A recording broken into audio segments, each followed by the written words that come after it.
всегда было интересно, как там мужчины работают, когда под машинами валяются. Что они там делают. Тоже хотелось сюда под машину, что-то в мазуте. Так получилось, что мой начальник – это брат моей снохи. Мы пришли в гости к нему, но он предложил, он тоже хотел девочку к себе на работу, ну, попробовать, как будет. И позвал меня. Но я согласилась. Сразу здесь и обучали на практике. Конечно, даже отвертку не умела держать в руках первое время.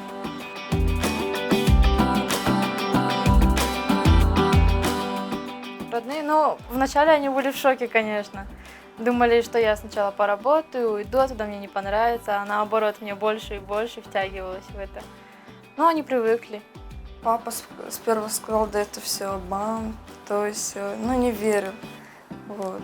Но в итоге я продолжала, и вот. Но сейчас он спокойно относится.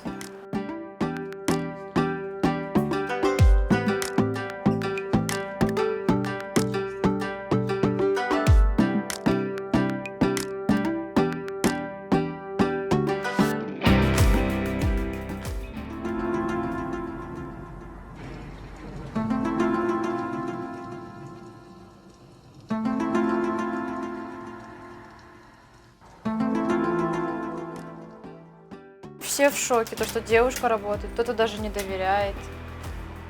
Но в основном нормальные попадаются. Есть, конечно, капризные клиенты, а так нормально.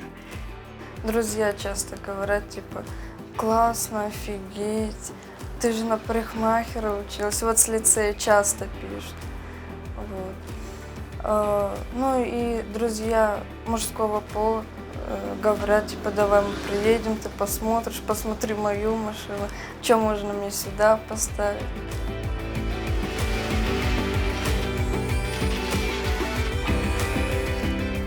Заходят сюда, видят, что мы что-то делаем, и говорят, где здесь мастера? Или там вот зовут посмотреть машину, мы все говорим, показываем, рассказываем, и они говорят, а вы что ли это будете ставить? Или вы что ли будете бампер снимать? Ну вот что-то типа такого. И в ТикТоке часто пишут, да, им, как сказать, сложную работу мужчины делают, а остальное моют, полируют они. Ну, не все верят в то, что мы всю работу делаем.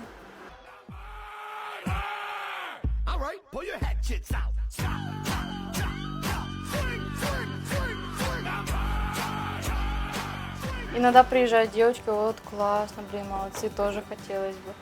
Иногда даже нашему начальнику писали, что вот тоже хотели бы работать в такой сфере, но уже места не было.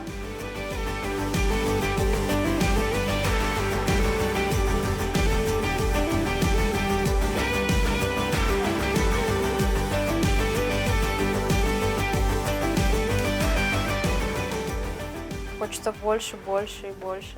Больше знать. Ну, конечно же, в будущем свою СТОшку хотелось бы открыть.